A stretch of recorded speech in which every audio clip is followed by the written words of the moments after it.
Good morning and a very, very happy morning. We are reading The Psychology of Money written by Morgan Housel and we are starting with the chapter 10 Save Money. और writer कहता है यही एक factor है जिसे आप control कर सकते हैं, यही चीज़ है जो ये मैटर करती है और यही है जो कि बहुत ही वंडरफुल है। पेज नंबर 103 पे वो कहते हैं राइटर कि मुझे आपको ये कन्विंस करने में बिल्कुल टाइम नहीं लगेगा दैट यू सेव मनी। आप कहोगे कि ये भी कोई बोलने की बात है, क्या किसी को कन्विंस करना पड़ता है कि तू पैसे सेव कर? यस, लोगों को बोलना पड़ता है कि तू पैसे सेव कर। कहते हैं कि 3 तरह के लोग होते हैं, एक जो सेव करते हैं, दूसरे जो कहते हैं कि मैं तो सेव कर ही नहीं पा रहा, सारा खर्च हो जाता है, और तीसरे जो ये कहते हैं कि हमें सेव करने की ज़रूरत ही नहीं है। मैं सेकंड कैटेगरी में आती हूँ, जिसे लगता है कि मैं तो सेव ही नहीं कर पाती हूँ। द फर्स्ट आइडिया जो हम जनरली ओवरलुक कर जाते हैं कि wealth building has not much to do with your income and investment returns, it has lot to do with their saving rates. तो एक लाइव एग्जाम्पल देता है, वर्ल्ड में ये हर जगह पे व्यापक है कि 1970 के अंदर ऐसा लग रहा था कि दुनिया तेल ख़त्म हो जाएगा। हम इतने ज़्यादा तेल की कंजम्पशन कर रहे थे। हम उस क्राइसिस से निकल आए हैं इसलिए नहीं कि ऑयल ज़्यादा पैदा होना शुरू कर दिया, लेकिन हम नए तरीके हमने निकाल लिए हैं एनर्जी वेल्थ के, ताकि ऑयल की यूटिलिटी कम हो गई है। तो दुनिया एनर्जी वेल्थ में ज़्यादा ऑयल ग्रो करके या निकाल के नहीं हुआ, डिक्रीज करके उस एनर्जी का ज़रूरत वहाँ पे ऑयल एफिशिएंट हुआ। एनर्जी को कंजर्वेशन करनी शुरू करी, उसकी एफिशिएंसी को बदल दिया गया, बेटर कर दिया गया। तो ज़्यादा एनर्जी ढूंढना हमारे कंट्रोल में नहीं था, अनसर्टेनिटी थी उसके लिए। लेकिन कितनी एनर्जी हम यूज़ करते हैं ये हमारे कंट्रोल में थी। बिल्कुल ऐसा ही पैसे के साथ में है।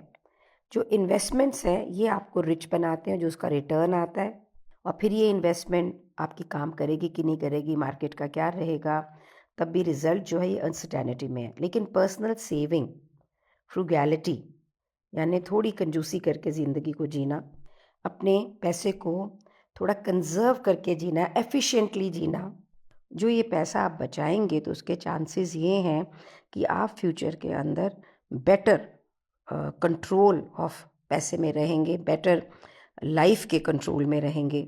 तो अगर आप अपना फ्यूचर इस चीज़ पे बिल्ड कर रहे हैं कि मेरे को ऐसी ज़िंदगी जीने के लिए और ज़्यादा पैसे इकट्ठे करने हैं, या मेरे इन्वेस्टमेंट के ज़्यादा रिटर्न आएंगे तो मैं ऐसी ज़िंदगी जीऊँगा, या जो भी है, तो राइटर कहता है कि ये आपका जो पाथ है ये थोड़ा मुश्किल है, आउट ऑफ कंट्रोल है।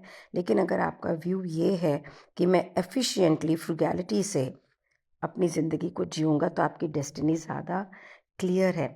वेल्थ एक एक्यूमुलेटेड लेफ्ट ओवर्स है आफ्टर यू हैव स्पेंड। जो भी आप चीज़ें लाए उसमें आपने पैसा खर्च किया, और फिर जो आपके पास बचता है वो वेल्थ को क्रिएट करता है। और वेल्थ कोई ज़रूरी नहीं कि बहुत सारा पैसा आपके पास में हो तभी क्रिएट होगा। और फिर पेज नंबर 105 पे राइटर लिखता है कि इम्पॉर्टेंट ये है, आपकी वैल्यू ऑफ वेल्थ रिलेटिव है आपकी ज़रूरतों के साथ में। कह रहा है कि अगर आप मुझसे बेटर इन्वेस्टर भी है ना, मैं 8% रिटर्न मेरे को मिल रहा है, आपको 12% भी मिल रहा है, लेकिन अगर मैं मेरे पैसे से ज़्यादा एफिशिएंट हूँ और मुझे आधा पैसा चाहिए अपनी हैप्पी ज़िंदगी को जीने के लिए आपसे, तो इन अ लॉन्ग टर्म मैं वर्स्ट इन्वेस्टर होके भी ज़्यादा एफिशिएंट होऊंगा और बेटर मेरे पास में इन्वेस्टमेंट्स होंगी, क्योंकि मैंने उस पैसे को लगाया है और मेरा वो पैसा खुद ही सेविंग से ज़्यादा हो रहा है। तो सेविंग रेट जब आपकी हायर होती है ना, तो इसका मतलब है कि आपके एक्सपेंसेस कम होते हैं। अदरवाइज़ आप जितने करोगे, जितने एक्सपेंसेस आपके कम होंगे, आप ये समझ लीजिए आप सेविंग ज़्यादा करोगे। राइटर कहता है कि बड़े इन्वेस्टमेंट रिटर्न्स, फैट पे चेक्स बहुत अमेजिंग है, और कुछ लोग अचीव भी किए जा सकते हैं और कुछ अचीव कर भी रहे हैं, लेकिन उतने पैसे पाने के लिए, करने के लिए बहुत सारा काम करना पड़ता है, बहुत एफर्ट करना पड़ता है, और शायद मोस्टली लोगों की ज़िंदगी में ऐसी अपॉर्चुनिटीज़ होती भी नहीं है। और आपकी ज़रूरतें, पेज नंबर 106 पे ये मेरे कोच ने भी मुझे कुछ दिन पहले बोला कि आप what you need is just that sits below your ego.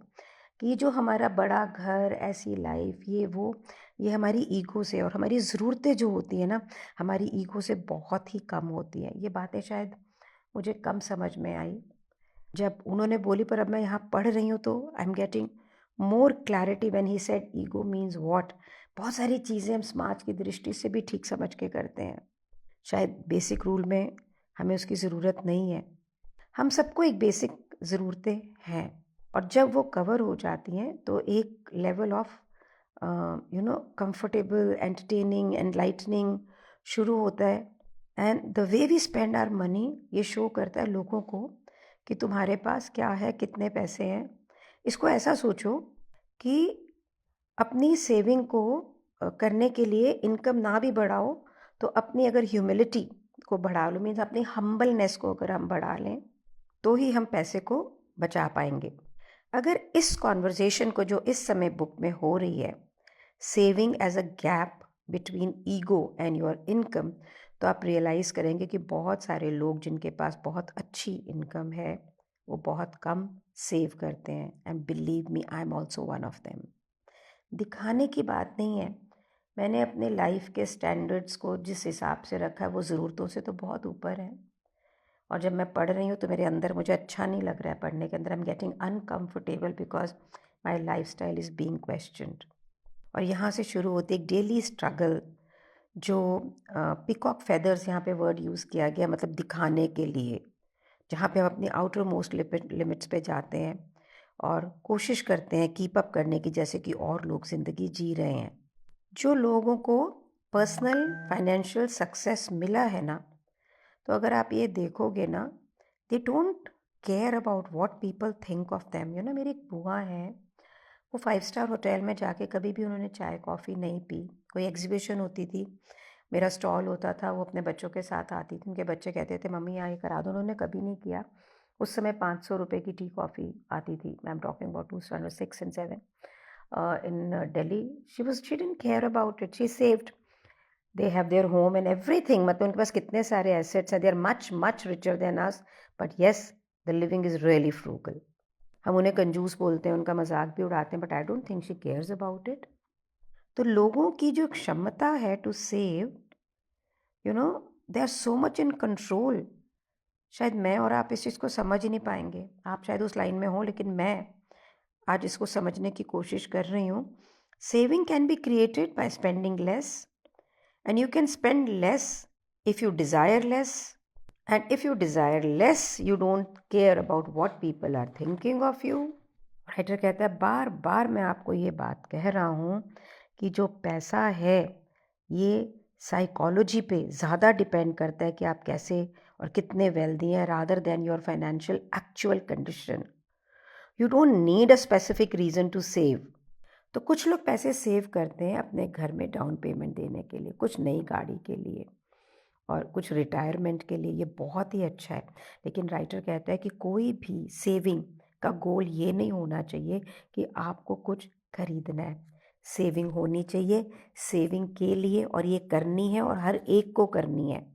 किसी चीज़ को खरीदने के लिए सेव करना उस दुनिया में ठीक लगता है जहाँ आपको ये पता हो कि भाई यही प्रेडिक्टेबल है, ऐसा ही होना है, यहाँ पे कोई रिस्क नहीं है। सेविंग आदमी किस लिए करता है? क्योंकि ज़िंदगी के जो उतार चढ़ाव हैं, जो भी वर्स्ट पॉसिबल मोमेंट्स हैं, उसमें से आप आराम से निकल सको। और सबसे इम्पॉर्टेंट, जो हम पहले भी इस बुक में पढ़ चुके हैं, सेविंग इसलिए करनी है क्योंकि ये हमारे समय पे हमें कंट्रोल देता है। टेंजिबल चीज़ें तो हमें पता लगता है कि भाई चलो मैंने पैसे खर्चे तो मुझे क्या क्या चीज़ें मिलेंगी। इनटेंजिबल चीज़ों को ना हम समझ नहीं पाते हैं, ये अननोटिस चली जाती हैं। लेकिन ये जो इनटेंजिबल, जो चीज़ें हम हाथ को छू नहीं सकते हैं, इसके बेनिफिट जो पैसे आपको दे सकते हैं, जो आप सेव करते हैं, ये बहुत ज़्यादा है rather than from the things which you want to buy. तो सेविंग, जहाँ पे आप स्पेंडिंग गोल क्रिएट करते हो कि मैंने नहीं खर्चना, ये आपको एक फ्लेक्सिबिलिटी देता है, एबिलिटी टू देता है कि भाई मैं वेट करूं और एक कोई अच्छी अपॉर्चुनिटी आए, मुझे तब अच्छा लेना हो, एक अच्छी बार्गेन लेनी, मैं तू लूँ। टाइम देता है कि आपको सोचने का, और आप अपनी ज़िंदगी का जो कोर्स है, जो रास्ता है, अपनी टर्म्स पे बदल सकते हैं। यहाँ पे एक बहुत ही पावरफुल लाइन है कि सेविंग बिल्कुल इस तरह से हैं कि आपने अपने भविष्य में से कुछ पॉइंट ले लिए जो शायद किसी और के पास थे। आपने उसे अपने आप को दिया, यानी अपने आप के लिए एक सिक्योरिटी क्रिएट की। ये जो पैसा आपका बैंक में होगा ना सेविंग में, ये आपको ऑप्शन देगा कि आप अपने करियर बदल दो, रिटायर जल्दी हो जाओ, चिंता से कोई वरी नहीं होएगी। ये सारी चीज़ें क्या इसकी कोई कीमत है? दिस इज़ एब्सोल्युटली अमूल्य। जब हमारे पास टाइम पे ऊपर कंट्रोल नहीं होता है ना, हम फोर्स्ड होते हैं, हम वो चीज़ें करते हैं जो हम करना नहीं चाहते हैं, आपके पास फ्लेक्सिबिलिटी नहीं होती है। ये जो बैंक में पैसे होते हैं ना, इससे आप हमेशा एक अच्छी इन्वेस्टमेंट अपॉर्चुनिटीज़ को भी अवेल कर सकते हो। ज़िंदगी फ्लेक्सिबल है। अगर आप देखें तो पहले की दुनिया कैसी होती थी, बिल्कुल लोकल लेवल पे हम एक थोड़ी सी चीज़ों में सीमित थे, कोई इंटरनेट नहीं था, कोई कुछ नहीं था। अगर वो थोड़ी सी लोकेलिटी के अंदर आप बेस्ट ऑफ बेस्ट हैं तो लोग आपकी इज्जत करते थे, आपको पैसे मिलते थे, एक अलग तरह का स्मार्टनेस मिलती थी कि ओ शी इज़ इंटेलिजेंट। अब सब कुछ बदल गया है। अब सब चीज़ें हाइपर कनेक्टेड हैं। इसका मतलब टैलेंट पूल जिससे आप compete करते हो ना, वो 100 and 1000 टाउन सिटी ग्लोब में हो गया। पता है मेरे स्टूडेंट्स क्या बोलते हैं? बहुत कंपटीशन है, और कंपटीशन उनके लोकल लेवल पे कहीं नहीं होता है, वो इंस्टाग्राम पे हर जगह देख रहे हैं उसको। तो इसका मतलब जो आप जॉब कर रहे हैं, जो आप काम कर रहे हैं, teaching, marketing, analysis, consulting, accounting, programming, journalism, जो भी है, मेडिसिन, अब आपको ग्लोबल टैलेंट से compete करना है। अब आपको अपने आप से ये प्रश्न पूछना है, how do I stand out? अगर इस प्रश्न का उत्तर ये है कि मैं तो बहुत चतुर हूँ, मैं कर लूँगा, तो राइटर कहता है कि ये एक बहुत ही बेकार आंसर है, क्योंकि दुनिया में स्मार्ट लोग भरे पड़े हैं, चतुर लोग भरे पड़े हैं, और ये आपको टफ कंपटीशन दे रहे हैं। सो जो इंटेलिजेंस है ना, इसका कोई अब रिलायबल एडवांटेज नहीं रहा है। आपका एफिशिएंट होना इस दुनिया में जो कि सिमट के एक फ़ोन पर एक स्क्रीन पे आ चुकी है, ये अब कोई एडवांटेज नहीं है। लेकिन फ्लेक्सिबिलिटी है। वो दुनिया जो बहुत ज़्यादा कॉम्पिटिटिव है, जहाँ पे पहले से ज़्यादा टेक्निकल स्किल जो चाहिए थे वो ऑटोमेटेड हो गए हैं। आपने देखा है ना एआई से। तो अगर अब आपके पास में फ्लेक्सिबिलिटी है to look for the good opportunities अपने करियर में, अपने इन्वेस्टमेंट्स में, तो आपके चांस हैं कि आप नए स्किल सीखेंगे जब भी ज़रूरत होगी। आप अर्जेंसी में नहीं रहोगे कंपटीशन को चेज़ करने के लिए। आप अपने पैशन से ज़िंदगी जी पाएंगे। और ये सारी चीज़ें कब होगी? जब आपको करने की अर्जेंसी नहीं होगी। अर्जेंसी कब आती है? जब आपके पास में पैसे नहीं होते हैं। तो having more control on your time and options is becoming one of the most valuable currency in the world. तो आप ये समझ लीजिए, इसीलिए लोगों को पैसा बचाना है, आपको पैसा बचाना है, ताकि आपका टाइम पे कंट्रोल हो। कैसी लग रही है ये आपकी conversation? It's like changing my life conversation. जब मैं ये सारा पढ़ रही हूँ, मैं ऑलरेडी अपने स्टूडेंट्स को बोलती हूँ कि ये कंपटीशन तुम इंटरनेशनल लेवल पे देख रहे हो, जो इंस्टाग्राम पे देख रहे हो, लेकिन ये सारी कॉन्वर्जेशन देख के भी मुझे ये मालूम पड़ रहा है कि I should save not only to run my home, to put my bank balance. I should run to lead my life the way I want to. बहुत सारे आइडियाज़ आ रहे हैं from without changing my life style also I can be little frugal and save money. और आप ये सोचो कि अगर ज़िंदगी बहुत फ्लैम्बॉइंट होती है तो सेविंग भी कितनी हो सकती है। Thank you so much for being in my life. Thank you so much. My life is improving every day, क्योंकि आप मेरी ज़िंदगी की इस लवली सी यात्रा के यू नो ट्रैवलर है मेरे साथ। Okay, thank you so much.